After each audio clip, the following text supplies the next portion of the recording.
Hello बच्चों, स्वागत है आपका अपने प्यारे यूट्यूब चैनल देविका स्टडीज पर। तो आज हम आपके लिए किरचॉफ का नियम लेकर आए हैं जो कि बोर्ड एग्जाम के लिए मोस्ट इम्पोर्टेंट है। तो किरचॉफ के दो नियम हैं। तो किरचॉफ के प्रथम नियम को संधि का नियम या फिर धारा का नियम भी कहते हैं। तो इसके प्रथम नियम को संधि का नियम या फिर धारा का नियम क्यों कहते हैं, आइए समझते हैं। तो आप इसमें सबसे पहले मान लो सड़क पर कोई चौराहा है। जैसे कि सड़क पर क्या है, कोई चौराहा है, ये हो गया चौराहा। ठीक है। तो जो सड़क का ये जो हिस्सा है, तो ये क्या है इसका, तो इसे ही कहेंगे कि ये क्या है, संधि है। संधि का मतलब क्या होता है, जोड़ होता है, कि जो इन चारों सड़कों को आपस में जोड़े हुए है। ठीक है। तो बच्चों इधर से चौराहे पर इधर से 7 गाड़ियां आ रही हैं। ठीक है। तो यहाँ से जब 7 गाड़ियां आई तो ये इस पर रुक गई, 7 गाड़ियां संधि पर। ठीक है। तो अब इसमें से कुछ तो गाड़ियां यहाँ चली गई, जैसे 4 गाड़ियां यहाँ चली गई, फिर इधर से 2 गाड़ियां इधर चली गई, फिर 1 गाड़ी इधर चली गई। ठीक है ना, आई वो समझ में कि इसमें 7 गाड़ियां आई हैं, इस पर किस पर आई हैं, जोड़ पर। और फिर वो कुछ तो गाड़ियां इस रास्ते से चली गई, कुछ इससे चली गई और कुछ इससे चली गई। ठीक है। तो इसका मतलब है कि जो आने वाली गाड़ी हैं, आने वाली गाड़ियां बराबर है जाने वाली गाड़ियों के। आने वाली गाड़ियां बराबर है जाने वाली गाड़ियों के। ठीक है। तो फिर ये कैसे हैं बराबर, तो आप खुद देखो यहाँ कितनी गाड़ियां आई हैं। तो यहाँ कुल 7 गाड़ियां आई हैं, और जो इधर फिर जाने वाली गाड़ियां कितनी है इससे संधि से, तो 4 गाड़ी ये चली गई, 2 गाड़ी ये चली गई, 1 गाड़ी ये चली गई। तो टोटल कितनी गई हैं, तो इसमें 7 ही चली गई हैं। ठीक है। मतलब भाई अगर आपके पास 7 चॉकलेट हैं, ठीक है, और वो आपने अपने 3 दोस्तों में बांट दी हैं 7 चॉकलेट। ठीक है।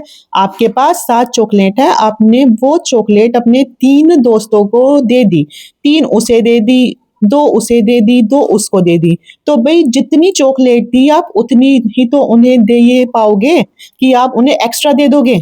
तो जब आपके पास एक्स्ट्रा चॉकलेट है ही नहीं तो आप उन्हें एक्स्ट्रा चॉकलेट कैसे दे दोगे।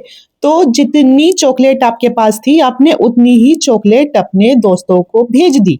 ठीक है, या उन्हें दे दी। तो ऐसे ही इसमें है, जितनी गाड़ियां इस पर आई हैं संधि पर उतनी ही गाड़ियां फिर इधर से क्या हो गई, बाहर चली गई हैं। तो इसलिए आने वाली गाड़ियां बराबर है जाने वाली गाड़ियों के। अब ऐसे ही आप समझ लो कि एक कोई मोटा सा पाइप है और उसमें कोई जोड़ लगा है, मतलब कोई एक मोटा सा पाइप है उसमें कोई जोड़ लगा है। तो इस जोड़ पर एक तो पाइप यहाँ आ गया, जुड़ गया, और एक दूसरा पाइप यहाँ जुड़ गया।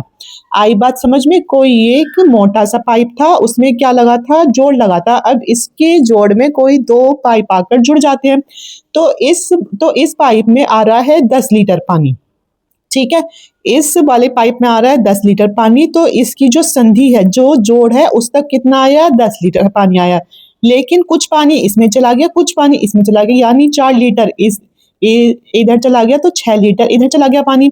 तो आप यहाँ लिखोगे आने वाला पानी बराबर है जाने वाले पानी के। भाई जब उधर से ही कुल 10 लीटर पानी आया है, तो वो चाहे 3 रास्तों से जाए, 4 रास्तों से जाए, तो वो जाएगा तो बस 10 लीटर पानी ही। जब एक्स्ट्रा पानी आया ही नहीं है तो फिर वो जाएगा कैसे। ठीक है। तो यहाँ 10 लीटर पानी आया था, फिर गया कितना, 4 लीटर, और 6 लीटर, तो कितना आया, 10 लीटर। तो आई ये बात समझ में। तो ऐसे ही बच्चों ये जैसे कोई संधि होती है, इस पर जितनी धारा आती है, ऐसे ही कोई संधि होती है, जब इस पर जितनी धारा आती है उतनी ही धारा अलग अलग रास्तों से वापस निकल जाती है। ठीक है। इसे ही संधि का नियम कहते हैं। आई इतनी बात समझ में, तो इसे क्या कहेंगे, संधि का नियम कहते हैं। तो आइए अब हम इसे अच्छे से समझ लेते हैं कि किरचॉफ का जो प्रथम नियम है इससे संधि का नियम कहते हैं, आपको आ गया समझ में। और इसे धारा का नियम भी तो इसीलिए कहते हैं कि जो संधि होती है, जो जोड़ होता है, उससे कौन जाता है तो उससे हमारी धारा निकल कर जाती है, धारा ही आती है और धारा ही फिर वो चली जाती है। ठीक है। तो ये है कि किसी वैद्युत परिपथ में, जैसे कोई वैद्युत परिपथ है ये, ठीक है, हमने ये बना दिया क्या, वैद्युत परिपथ, भाई आ गया वैद्युत परिपथ। तो किसी वैद्युत परिपथ में किसी संधि पर, मतलब किसी जोड़ पर मिलने वाली समस्त धाराओं का, मतलब जितनी धारा मिल रही हैं, चाहे वो इस संधि पर आ रही है या इस संधि से वापस जा रही है, उन सब का जो बीज गणितीय योग है वो शून्य होता है। ऐसा क्यों होता है? ये आपने गणित में 8th या 10th क्लास में पढ़ा होगा कि जो ये सिग्मा है, तो ये सिग्मा किसे दर्शाता है? तो सिग्मा दर्शाता है हमारा बीज गणितीय योग को। ठीक है, कि हम I1, I2, I3, I4 को ना लिखकर सीधा लिख दें कि जो धारा है उनका सबका जो जोड़ है तो वो किसके बराबर है? शून्य के बराबर है। कैसे है अभी दिखाती हूँ। जैसे ये है संधि, ठीक है, इससे एक तो I1 धारा आ रही है इस पर संधि पर, एक इधर से I2 धारा आ रही है, ठीक है, एक इधर से हमारी I3 धारा आ रही है, और फिर वापस जा रही है I4 धारा और I5 धारा। आई इतनी बात समझ में? तो आपको अभी आगे क्वेश्चन में क्या क्या वो समझाया था मैंने, तो आपको मैंने अब तक ये समझा रखा है कि आने वाली गाड़ियां बराबर है जाने वाली गाड़ियां, मतलब जितनी आई भाई उतनी ही जाएंगी, कोई एक्स्ट्रा नहीं जा सकती। ऐसे ही आने वाला पानी है जाने वाले पानी के बराबर, तो ऐसे ही इसमें आने वाली धाराओं का योग, आने वाली धाराओं का जो योग है, आने वाली धाराओं का योग बराबर होगा जाने वाली धाराओं के योग के, जाने वाली धाराओं के योग के। आई बात समझ में? अब इसमें आप खुद देखो कि इसमें आने वाली कौन सी है धारा। एक तो I1 आई है इस पर संधि पर, कौन सी आई है? I1। एक I2 आई है प्लस I2। इसमें हम क्यों कर रहे हैं प्लस? क्योंकि हम इनका क्या ले रहे हैं? योग ले रहे हैं। और इस पे संधि पर एक आई है I3 धारा, ठीक है, ये हो गई। अब ये तो तीनों इस पर आई हैं, लेकिन ये दोनों इससे बाहर निकली है। ये तीर ये बता रहा है ना कि ये इधर निकली हैं बाहर की ओर, और आने वाली जो है तो उनका तीर ऐसा है कि ये इधर को आ रही है, ठीक है। तो ये बराबर है जाने वाली धाराओं के योग के। तो जाने वाली हमारी I4 और प्लस कौन सी है? I5 है, ठीक है। अब हम क्या काम करेंगे? अब हम इन सभी धाराओं को एक साथ लिख देंगे। जब हमारी I1, I2 और I3 तो इधर हैं ही, और जब ये I4 हमारी बराबर के इधर आएगी तो किस में हो जाएगी? माइनस में। ऐसे ही जब ये I5 धारा बराबर के इधर आ जाएगी तो ये किस में हो जाएगी? माइनस में। तो इधर हमारा कुछ नहीं बता, वो बराबर के इधर हमारा कुछ भी नहीं है, और जब कुछ भी नहीं है तो उसे क्या समझ लेते हैं? जीरो समझ लेते हैं, ठीक है। तो इन सभी का जो जोड़ होगा, इसीलिए ये किसके बराबर है? सिग्मा I, कि हम इन्हें I1 plus I2 plus I3 ऐसे ना लिख के सबका बीजगणितीय योग बराबर बता दे किसके है? जीरो के। अब जो ये हमारा बीजगणितीय योग है तो इसका मतलब क्या है? तो बीजगणितीय योग का मतलब सिर्फ इतना है कि इसमें हमारी जो ये धाराएं हैं तो ये सिर्फ प्लस प्लस वाली नहीं जुड़ेंगी, जो हमारी जो ये माइनस वाली हैं वो भी जुड़ जाएंगी, ठीक है। मतलब कि ये अपने अपने चिन्हों के साथ एक साथ जुड़ जाएंगी, तो हम इन्हें एक साथ लिख देंगे क्या? Sigma I। तो ये होता है हमारा बीजगणितीय योग का मतलब, कि मतलब एक साथ धाराओं को जोड़ना, चाहे वो हमारी प्लस की हो या फिर वो हमारी इसकी हो, ठीक है, माइनस की हो। तो और इसमें एक और बात आपको ध्यान रखनी है कि जो ये हमारा प्रथम नियम है, ये एमसीक्यू में पूछा गया क्वेश्चन है कि जो हमारा किरचॉफ का प्रथम नियम है तो ये किसके संरक्षण के नियम पर आधारित है? तो बच्चों यह नियम आवेश संरक्षण के नियम पर आधारित है। आवेश संरक्षण के नियम पर आधारित है, मतलब इसमें आवेश क्या रहता है? संरक्षित रहता है, नियम पर आधारित है। तो ये था किरचॉफ का प्रथम नियम। और आपसे एमसीक्यू में ये भी पूछा जा सकता है कि जो संधि का नियम है तो वो किसके नियम पर आधारित है? तो आपको इन क्वेश्चन के लिए तैयार रहना है, ठीक है। तो यह नियम आवेश संरक्षण के नियम पर आधारित है। अब हम समझेंगे किरचॉफ का दूसरा नियम। अब हम देखेंगे किरचॉफ का द्वितीय नियम। तो किरचॉफ के द्वितीय नियम को बंद पाश का नियम या फिर वोल्टा का नियम भी कहते हैं। तो किसी वैद्युत परिपथ में प्रत्येक बंद पाश, अब ये बंद पाश क्या होता है बच्चों? अगर हम बात करें बंद पाश की, जिसे क्या कहते हैं? लूप कहते हैं। क्या कहते हैं? लूप कहते हैं। जैसे कि ये कोई क्या है? बंद पाश होगा, है ना? मतलब बंद पाश मतलब कि ABCD, मतलब कि कोई भी धारा इस बिंदु ए से आनी शुरू हुई है और इस बिंदु ए पर ही आकर रुकेगी। मतलब कि ये इस पूरे चक्कर को क्या कह देंगे? इस पूरे चक्कर को क्या कह देंगे? बंद पाश कह देंगे। मतलब कोई धारा बिंदु ए से आई है ना? फिर ये इधर चली गई, फिर ये इधर चली गई, फिर ये इधर चली गई और फिर से ये बिंदु ए पर ही वापस आ गई है। तो इसे ही कहते हैं बंद पाश। मतलब ये धारा किस दिशा में आ रही है? तो ये धारा इस दिशा में ऐसे बह रही है, ठीक है। तो इसका दूसरा नियम है, किसी वैद्युत परिपथ में प्रत्येक बंद पाश के विभिन्न भागों में, मतलब ऐसे जैसे ये हमारा बंद पाश है एक, ऐसे ही हम इसमें एक और जोड़ देंगे तो फिर हमारा दूसरा बंद पाश हो जाएगा। तो इसमें यही बोला गया है कि इसके प्रत्येक बंद पाशों में, मतलब हर एक में, है ना, प्रत्येक बंद पाश के विभिन्न भागों में प्रवाहित होने वाली धाराओं और उनके संगत प्रतिरोधों के गुणनफल का जो बीजगणितीय योग होता है, मतलब कि धारा और प्रतिरोध का जो गुणनफल होता है, वो उस पाश में लगे विद्युत वाहक बलों के बीजगणितीय योग के बराबर होता है। अभी बताते हैं कैसे होता है।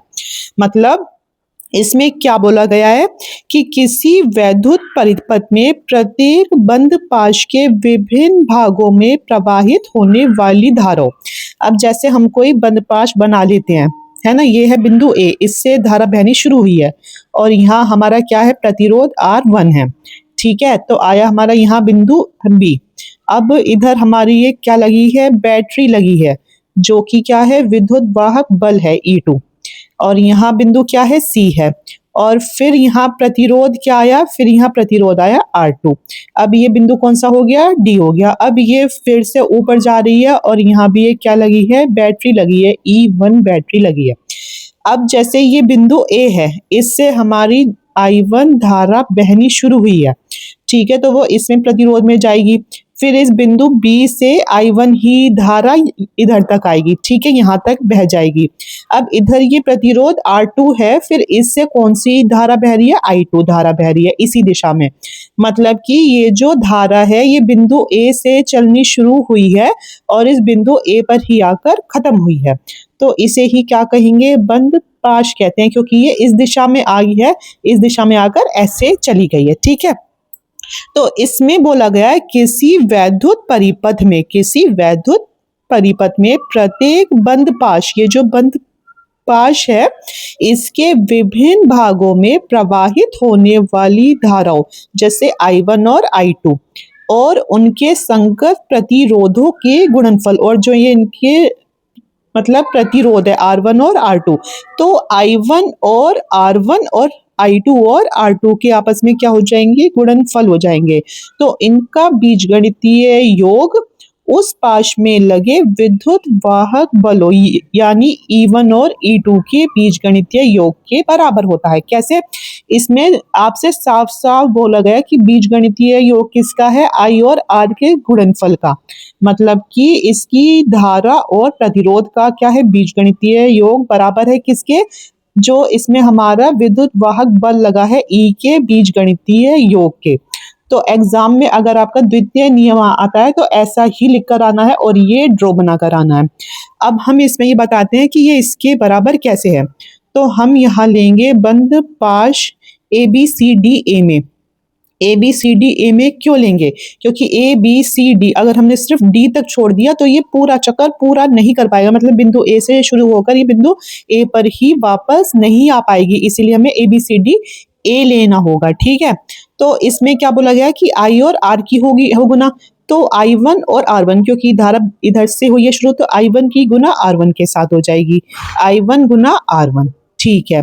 अब देखा जाए तो यहाँ जो धारा है ये I2 और R2 प्लस I2 R2। आपको इसमें ना बच्चों दिशा का जरूर ध्यान रखना होगा कि जिस दिशा में आपका हाथ जा रहा है, आपका हाथ भाई ऐसे जा रहा है, ऐसे जा रहा है, ऐसे जा रहा है, जब भी तो इस पे आ रहा है। और अगर ये धारा ऐसे बह रही होती और जो ये I2 धारा है ये ऐसे ना जाकर ये उल्टी आ रही होती है ना, मतलब इधर ही वापस आ रही होती, तो यहाँ लगता है क्या माइनस। मतलब अगर धारा सीधी है तो होगा प्लस, सीधी है तो होगा प्लस, और अगर धारा उल्टी बह रही है, अगर धारा उल्टी बह रही है तो क्या होगा बच्चों, माइनस होगा। मतलब आप जिस दिशा में जा रहे हो उसी दिशा में अगर धारा जा रही है तो फिर सीधी है, इसका मतलब क्या लगेगा, उसके आगे हमारा लग जाएगा प्लस। और अगर धारा ऐसे ना आकर उल्टी ऐसे आती, मतलब आपका हाथ तो ऐसे जा रहा है पर ये उल्टी ऐसे आ रही है, तो फिर क्या लगेगा, तो उसमें लगेगा आपका इसमें माइनस। ठीक है, तो ये तो हमारे प्लस में होंगे क्योंकि भाई धारा भी और ये प्रतिरोध भी एक ही दिशा में है। तो ये बराबर है किसके, E1 और E2 के। अब E1 भी तो इसी दिशा में आ रहा है और फिर इसी दिशा में जा रहा है, तो यहाँ आ जाएगा E1 प्लस E2 हो गया। तो इसका मतलब इनका जो बीजगणितीय योग है सिग्मा, इसे I1 R1 plus I2 R2 है ना लिखकर ऐसे सिंपल तरीके से लिख देंगे हम। ठीक है, तो और इसका कि E1 और E2 को जोड़ के ना दिखाकर सीधा ऐसे दिखा दो, क्योंकि मैंने आपको इसके प्रथम नियम में समझाया है कि जो ये बीजगणितीय योग है इसका मतलब है कि जो ये सारी धाराएं हैं या फिर ये जो भी हैं ये अपने जोड़ के चिन्ह या फिर घटाव के चिन्ह के साथ ही लिखे जाते हैं। ठीक है, तो हो जाएगा सिग्मा आई आर बराबर सिग्मा ई के। आई बात समझ में, तो ये हो गया इसके बराबर। और एक चीज और एग्जाम में, मतलब इसमें एक क्वेश्चन और एग्जाम में एमसीक्यू में पूछा गया है कि ये जो किरचॉफ का दूसरा नियम है ये किसके सिद्धांत पर कार्य करता है या फिर किसके नियम पर कार्य करता है। तो आप लिखोगे यह नियम ऊर्जा संरक्षण के सिद्धांत पर कार्य करता है, ऊर्जा संरक्षण के सिद्धांत पर कार्य करता है या फिर सिद्धांत पर आधारित है। इस बात को आपको ध्यान रखना पड़ेगा। ठीक है, तो आज हमने, और हाँ, जो किरचॉफ का प्रथम नियम था तो वो किसके संरक्षण पर आधारित था, तो उसमें तो आवेश होता है संरक्षण, और जबकि जो दूसरा नियम है इसमें ऊर्जा होती है संरक्षित। ठीक है, तो ये हो गए हमारे इसके किरचॉफ के दोनों नियम। और मुझे पूरी उम्मीद है कि आपको ये नियम अच्छे से समझ में आ गए होंगे, और अगर आपको हमारी वीडियो से थोड़ी सी भी हेल्प मिल रही है तो प्लीज चैनल को सब्सक्राइब कीजिए और इस वीडियो को ज़्यादा से ज़्यादा अपने दोस्तों के साथ शेयर कीजिए। Thank you.